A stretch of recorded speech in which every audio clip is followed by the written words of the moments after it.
नमस्कार दोस्तों, मैं किशन आप सबका स्वागत करता हूं और शुरू करते हैं आज के डिफेंस समाचारों को। दोस्तों, भारत के डिफेंस बजट में ऐतिहासिक बढ़ोतरी हो गई है। केंद्रीय मंत्री मनसुख मांडविया ने दोस्तों कहा कि प्रधानमंत्री नरेंद्र मोदी के नेतृत्व में भारत का डिफेंस बजट और डिफेंस प्रोडक्शन दोनों में जबरदस्त इजाफा हुआ है। आज भारत का डिफेंस बजट बढ़कर करीबन 7 लाख करोड़ रुपए हो चुका है, जो कि पहले के मुकाबले दोस्तों काफी बड़ा बदलाव माना जा सकता है। यहाँ पे मैं आपको बताना चाहूंगा कि 10 साल पहले तक भारत का डिफेंस प्रोडक्शन केवल 50,000 करोड़ रुपए से भी कम था, लेकिन आज ये बढ़कर 1,50,000 करोड़ रुपए से ज्यादा का हो गया है। इवन दोस्तों यहाँ पर भारत का डिफेंस सेक्टर में इंपोर्ट पर बहुत ज्यादा डिपेंडेंसी थी, लेकिन पिछले कुछ सालों से लगातार इंपोर्ट पर निर्भरता कम होती जा रही है। भारत खुद के हथियार, मिसाइल, युद्धपोत और डिफेंस इक्विपमेंट्स को खुद ही तैयार कर रहा है और इवन कई देशों को तो एक्सपोर्ट भी कर रहा है। यही नहीं दोस्तों, केंद्रीय मंत्री ने बताया कि भारत सरकार 2029 तक डिफेंस प्रोडक्शन को 3 लाख करोड़ रुपए और डिफेंस एक्सपोर्ट को 50,000 करोड़ रुपए तक ले जाने का बड़ा लक्ष्य तय कर चुकी है। और दोस्तों, मैं आपसे पूछना चाहूंगा कि इस बड़े बदलाव के बारे में आप क्या सोचते हैं? अपनी राय मुझे कमेंट में जरूर बताइएगा। डिफेंस सेक्टर भी एकदम बदल चुका है। डिफेंस सेक्टर में देश आत्मनिर्भरता की राह पर आगे बढ़ चुका है और इसलिए देश में डिफेंस का बजट 7 लाख करोड़ तक पहुंचने आया है। डिफेंस प्रोडक्शन में देश की आत्मनिर्भरता बढ़ी। डिफेंस प्रोडक्शन पहले यानी कि एक दशक पहले 50,000 करोड़ से कम हुआ करता था, वो आज 1,50,000 करोड़ से अधिक है, यानी कि 1.74% की वृद्धि हो चुकी है। डिफेंस में हमारी इंपोर्ट पर डिपेंडेंसी रहती थी, लेकिन मोदी जी के नेतृत्व में हमारी इंपोर्ट डिपेंडेंसी कम होती जा रही है और 65% डिफेंस इक्विपमेंट इंडिजीनियस मैन्युफैक्चरिंग होता है। इसके अलावा दोस्तों, भारत की स्पेस टेक कंपनी दिगांतरा, इस कंपनी ने दोस्तों डिफेंस और स्पेस सेक्टर में एक बड़ी छलांग लगाई है। दरअसल इस कंपनी को $50 मिलियन की फंडिंग मिली है, जिसका इस्तेमाल वो अब स्पेस सर्विलांस से आगे बढ़कर मिसाइल डिटेक्शन और ट्रैकिंग सिस्टम में करेंगे। और आपको मैं बता दूं कि आज दुनिया भर में मिसाइल लॉन्च हो, सैटेलाइट जैमिंग या फिर काउंटर स्पेस गतिविधियां ये काफी तेजी से आगे बढ़ रही हैं। इसलिए दोस्तों काफी सारे देश अब एक भरोसेमंद अर्ली वार्निंग सिस्टम की जरूरत को महसूस कर रहे हैं। ऐसे में भारत की स्वदेशी दिगांतरा कंपनी का कहना है कि जहां traditional ground based radar system लंबी दूरी और कॉम्प्लेक्स मिसाइल ट्रेजेक्टरी को टाइम पर पहचानने में अक्सर फेल हो जाते हैं, इस कमी को दूर करेगा उनका स्पेस बेस्ड और ग्राउंड बेस्ड इंफ्रारेड सेंसर। साथ ही एआई और सॉफ्टवेयर एनालिटिक्स का भी वो इस्तेमाल करेंगे। और ये कंपनी 2020 में बनी थी, जिसका मुख्यालय बेंगलुरु में। और इससे पहले दोस्तों मैंने इस कंपनी का वीडियो भी बनाया था, जिसमें कि इन लोगों ने स्पेस सिचुएशनल अवेयरनेस पर कई सारी चीजें डेवलप की हैं, जो कि ऑर्बिट में मौजूद सैटेलाइट और मलबे की निगरानी का काम करती है। और इवन दोस्तों, दिगांतरा ने अपना पहला satellite space camera for object tracking को स्पेस एक्स के ट्रांसपोर्टर 12 मिशन के जरिए लॉन्च भी किया था। और ये सैटेलाइट इस वक्त स्पेस टू स्पेस निगरानी करने की हमें क्षमता देता है। और यही वजह है दोस्तों, ये कंपनी अब मिड वेव और लॉन्ग वेव इंफ्रारेड सेंसर्स को डेवलप कर रही है, जिससे अंतरिक्ष से ही मिसाइल सिग्नेचर और बेहतर तरीके से उसे पहचाना जाएगा।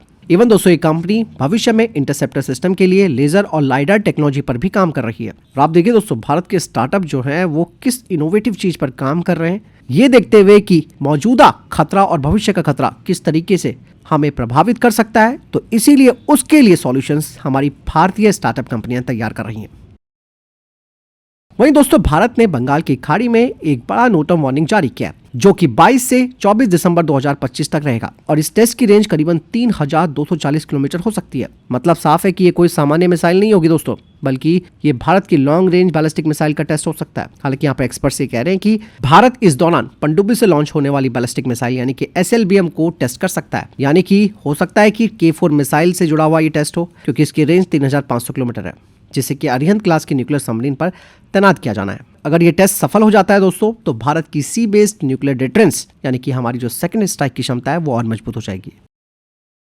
वहीं दोस्तों, भारतीय नौसेना के प्रमुख एडमिरल दिनेश त्रिपाठी जी ने कहा है कि भारतीय नौसेना को 24 MS-60 सी हॉक हेलीकॉप्टरों के बाद अब वो इन्हीं हेलीकॉप्टरों के और ऑर्डर दे सकती है। उन्होंने कहा कि जो मौजूदा 24 MS-60R हेलीकॉप्टर्स हैं वो इंडियन नेवी की तत्काल जरूरतों जैसे कि multi role missions, anti submarine warfare और निगरानी को पूरा करने के लिए। लेकिन इसका मतलब तो बिल्कुल ये नहीं है कि भविष्य में इनकी खरीद नहीं होगी। साथ ही भारतीय नौसेना स्वदेशी हेलीकॉप्टर प्रोग्राम पर भी पैरेलली काम कर रही है। और आप सबको मालूम है कि HAL IMRH पर काम कर रहा है और साथ ही यूटिलिटी मैरीटाइम हेलीकॉप्टर पर भी। और यही वजह है कि जब तक हमारे ये स्वदेशी प्रोग्राम पूरी तरीके से डेवलप नहीं हो जाते या तैयार नहीं हो जाते, तब तक एक इंटरिम सॉल्यूशन के तौर पर और MS-60R हेलीकॉप्टर्स खरीदे जा सकते हैं। यहाँ पर दोस्तों भारत की स्वदेशी क्रूज मिसाइल को लेकर एक बड़ी अपडेट सामने आ रही है। आपको बता दें कि मानिक इंजन से लैस हमारी ये जो लॉन्ग रेंज क्रूज मिसाइल है, ये अगले 3 सालों में इंडियन नेवी और भारतीय सेना को मिल सकती हैं, जिसमें कि शामिल है LRLACM यानी कि long range land attack cruise missile और दूसरा है LRASHM यानी कि लॉन्ग रेंज एंटीशिप मिसाइल। सबसे बड़ी बात, दोनों ही मिसाइलें सबसोनिक मिसाइलें होंगी और इनमें एक ही इंजन लगेगा यानी कि मानिक टर्बोफैन इंजन। भारतीय सेना को तो इसका लैंड अटैक वेरिएंट मिलेगा, जिसके महत्वपूर्ण फ्लाइट ट्रायल्स ऑलरेडी पूरे हो चुके हैं। वहीं पनडुब्बी से लॉन्च होने वाला वेरिएंट भी टेस्ट किया जा चुका है, लेकिन अब फोकस किया जा रहा है जंगी युद्धपोतों से लॉन्च होने वाली एंटीशिप मिसाइल पर, जिसके लाइव फायर ट्रायल अगले साल या फिर 2027 की शुरुआत में हो सकते हैं। और कहा जा रहा है कि भारतीय सेना इस मिसाइल को बड़े पैमाने पर शामिल करेगी। अब देखिए दोस्तों, भारत का स्वदेशी मिसाइल प्रोग्राम किस तरीके से रफ्तार पकड़ रहा है। मैंने आपको डिफेंस अपडेट में बताया था कि भारत ओमान से जागवार फाइटर जेट लेने की बात कर रहा है, ताकि हमारे जो मौजूदा जागवार फाइटर जेट्स हैं उन्हें सपोर्ट मिल सके। अब कहा जा रहा है कि ओमान के ये जो 20 रिटायर्ड जागवार फाइटर जेट्स हैं वो अब भारत भेजे जाएंगे। हालांकि ओमान से ये एयरक्राफ्ट सीधे उड़ते हुए तो नहीं आएंगे भारत, लेकिन ओमान में पहले इन्हें डिसमेंटल किया जाएगा और फिर इसके अलग अलग हिस्से भारत में लाए जाएंगे, जिससे कि लॉजिस्टिक का खर्चा भी कम होगा। और ओमान के इन जागवार फाइटर जेट्स के जो पार्ट्स हैं वो हमारे लिए स्पेयर पार्ट के सोर्सेस हैं, यानी कि हैंगर क्वीन के तौर पर इनका इस्तेमाल किया जाएगा। इसमें हम कुछ कह नहीं सकते दोस्तों, क्योंकि दुनिया भर में तो ये फाइटर जेट्स ऑलरेडी आउटडेटेड हो चुके हैं, रिटायर भी कर लिया गया। लेकिन क्या करें, इस वक्त हमारी मजबूरी है जागवार फाइटर जेट्स को मेंटेन करने की। ऐसा नहीं है जागवार फाइटर जेट्स कोई बेकार है, भारत ने खुद इसे अपडेट भी किया है और अपग्रेड इस लेवल पर किया गया है कि इससे भारत डीप स्ट्राइक मिशंस भी कर सकता है। इसके अलावा दोस्तों, भारत के स्टार मिसाइल को लेकर एक बड़ा अपडेट सामने आया है। दरअसल दोस्तों, स्टार मिसाइल अब फेज 3 डेवलपमेंट में एंटर कर चुकी है। यहाँ पर फेज 3 दोस्तों काफी इंपॉर्टेंट हो जाता है, क्योंकि फेज 3 में दोस्तों मिसाइल के पूरे सिस्टम का इंटीग्रेशन, जिसमें कि इंजन, सीकर और हाई एंड ट्रायल्स पर फोकस किया जाता है। स्टार मिसाइल को दोस्तों भारतीय वायुसेना और नौसेना दोनों को सुपरसोनिक खतरे जैसी ट्रेनिंग देने के लिए तैयार किया जा रहा है। और इवन दोस्तों, स्टार मिसाइल मैक 1.8 से मैक 2.5 की रफ्तार से उड़ सकती है और सबसे बड़ी बात यह है कि ये 100 मीटर से 10 किलोमीटर की ऊंचाई पर भी ऑपरेट करती है। स्टार में दोस्तों लिक्विड फ्यूल रैमजेट का इस्तेमाल किया गया है, जो कि इसे ज्यादा रेंज और बेहतर मैन्युअलिटी देगा। इस टेक्नोलॉजी से भारत फ्यूचर में एंटी अवॉक्स मिसाइल्स भी बना सकता है। इवन एंटी अवॉक्स रोल में अगर स्टार का इस्तेमाल होगा भविष्य में, तो ये भारत की लॉन्ग रेंज एयर डोमिनेंस में एक नई ताकत होगा। दोस्तों, इंडियन नेवी के लिए 5 यानी कि 5 फ्लीट सपोर्ट वेसल खरीदने का जो प्रस्ताव है वो अपने फाइनल स्टेज पर पहुंच गया। इन जहाजों का निर्माण HSL यानी कि हिंदुस्तान शिपयार्ड लिमिटेड करेगी, जिसमें कि सबसे बड़ी बात दोस्तों और टेंशन वाली बात तो है कि इसमें तुर्की के एनाडोलू शिपयार्ड को शामिल किया जा रहा है, जो कि इसमें तकनीकी सहयोग देगी। इवन दोस्तों पहले भी ये बात आ चुकी है कि भाई तुर्की के साथ हम किसी भी तरीके के डिफेंस संबंध नहीं रखना चाहते, लेकिन फिर भी यहाँ पर एक खबर आई है, सोर्सेस ने बताया कि हो सकता है कि HSL यानी कि हिंदुस्तान शिपयार्ड लिमिटेड तुर्की के एनाडोलू शिपयार्ड को इसमें शामिल करे।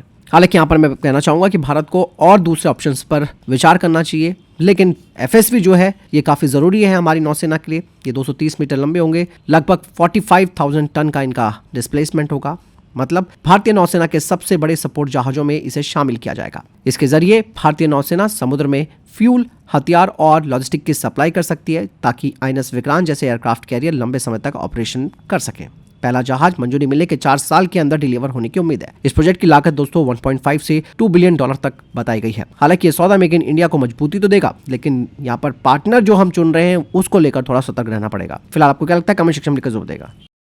वहीं दोस्तों, कर्नाटक के कारावार तट के पास एक बड़ा चौंका देने वाला मामला सामने आया और चाइना की जासूसी की एक और पोल यहाँ पर खुलती हुई नजर आ रही है। दरअसल हुआ यह है कि एक समुद्री पक्षी यानी कि सीगल, उसके शरीर पर चाइना में बना GPS ट्रैकर पाया गया, जो कि कारावार तट के पास था, जो कि भारतीय नौसेना के संवेदनशील क्षेत्र INS कदम्बा के काफी नजदीक था। हालांकि इस पक्षी के बारे में ज्यादा पता नहीं चलता, लेकिन जब वहां के लोकल्स ने एक पक्षी को असामान्य हालत में देखा कि उसके शरीर पर कोई डिवाइस लगी हुई है, तो उन्होंने तुरंत पुलिस विभाग को फोन कर दिया। जब इस पक्षी को सुरक्षित पकड़कर ले जाया गया, तब इसके GPS की जांच की गई और जांच के बाद सामने आया GPS ट्रैकर, जो कि चाइना की research centre for eco environment science का है, इको इन्वायरमेंटल साइंसेस का है। यहाँ पर पुलिस अधिकारियों ने बताया कि ये जो डिवाइस मिली है वो सीगल जैसे जो पक्षी हैं उनकी आवाजाही, खान पान और माइग्रेशन रूट की स्टडी के लिए लगाई गई थी। फिलहाल जासूसी का कोई सबूत तो नहीं मिला है, शुरुआती जांच जो उन्होंने की है, और पुलिस इसे वैज्ञानिक रिसर्च मान रही है। लेकिन दोस्तों सबसे बड़ी बात, आईएनएस कदंबा जैसे स्ट्रैटेजिक नौसैनिक अड्डे के पास इस पक्षी का आना, वो भी जीपीएस ट्रैकर के साथ, तो कहीं ना कहीं चीजें गड़बड़ है। फिलहाल इसके ऊपर और ज्यादा जांच की जा रही है। वही दोस्तों डीआरडीओ ने एयरबॉर्न आईएसआरआर के लिए एक एडवांस टेस्ट रिग के लिए टेंडर जारी किया। इस टेस्ट रिग का काम होगा फाइटर जेट्स में लगे रडार जैसे कि पूरा ऑपरेशनल माहौल जमीन पर ही बनाना। यहाँ पर दोस्तों आईएसआरआर एक साथ ट्रैकिंग, अटैक और सर्विलांस जैसे कई काम करता है। यही वजह है कि इसे उड़ान से पहले हर हालात में टेस्ट करना काफी जरूरी होता है। और इस सिस्टम में होंगे portable smart track, fighter aircraft simulation और एडवांस डेटा विजुअलाइजेशन। खास बात यह कि यह टेस्ट रिग किसी भी लोकेशन पर ले जाया जा सकता है जो कि रडार की जांच कर सकता है। और अगर इस रिग को अपने देश में डेवलप कर लिया जाता है तो स्वदेशी आईएसआरआर जल्द ही सर्टिफाई हो पाएंगे। इससे हमारे एमका और तेजस फाइटर जेट को बड़ा फायदा मिलेगा। तो फिलहाल ये थे अभी तक के टॉप डिफेंस अपडेट्स। वीडियो के संबंध में कोई प्रश्न, जवाब या आपका कोई सवाल है, कमेंट सेक्शन में लिखकर जरूर पूछेगा। वीडियो को लाइक और शेयर कीजिएगा। जय हिंद, वंदे मातरम।